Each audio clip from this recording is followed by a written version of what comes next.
ये वो इजलास है जिसका हर किसी को इंतजार था, क्योंकि इसमें बहुत ताखीर देखने में आई है और अब कौमी असम्बली का इजलास शुरू हो गया है। जैसा कि कहा भी जा रहा था कि आज टेक्निकली 12 बजे से पहले कौमी असम्बली का इजलास होना लाजिम है और इजलास इस वक्त शुरू हो चुका है। मनाजिर इस वक्त आप बराह रास्त देख सकते हैं। कौमी असम्बली का इजलास इस वक्त शुरू हो गया है और अब देखना यह है कि इसमें जो आईनी तरमीम है उससे मुतालिक क्या चीजें सामने आती है। तिलावत कुरान पाक से इस इजलास का आगाज किया गया है।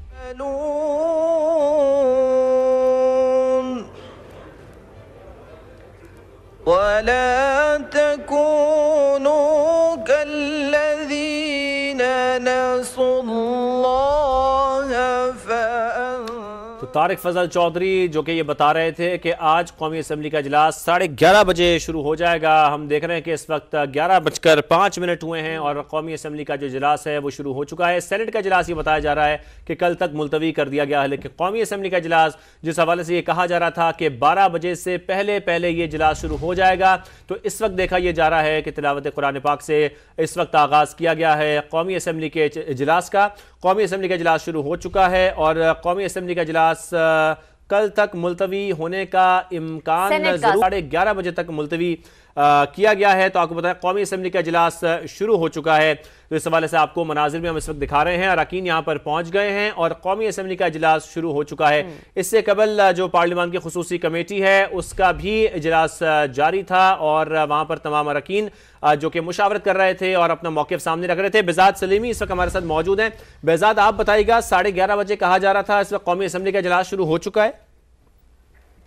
जी, कौमी असम्बली का इजलास शुरू हो चुका है, लेकिन ज़राए का कहना है कि ये इजलास कल तक मुलतवी किए जाने का इम्कान है। और ज़राए ने यह भी बताया कि सेनेट का इजलास जो कि 10 बजे आज होना था और वो अब तक नहीं हो सका था। ज़राए ने यह भी बताया कि सेनेट का इजलास भी कल सुबह 11:30 बजे तक मुलतवी करने का फैसला किया गया है। और इस हवाले से यही सूरत हाल सामने आ रही है कि जो आईनी कमेटी है उसमें जो मुशावरत हुई है उसके बाद ये फैसला सामने आया है कि अब ये मामला कल तक जाता हुआ नजर आ रहा है, क्योंकि कई जो अहम वज़रा और अरकाने पार्लियामेंट हैं वो अब कौमी असम्बली से अपने घरों को रवाना होते हुए हमें नजर आ रहे हैं और वो यहाँ से रवाना हो रहे हैं। क्योंकि अगर कौमी असम्बली का इजलास में आज ही ये आईनी तरमीमी बिल की मंजूरी का अमल होना होता तो यकीनन ये अरकान जो है वो इस ऐवान में जाते, ना कि वो उनकी घरों को वापसी होती। तो यही देखने में आ रहा है कि मौलाना फजलुर रहमान का भी यही मौक़िफ़ था कि हुकूमत कोई जल्दबाजी का मुज़ाहरा ना करे, बल्कि इस तमाम तर मामले पर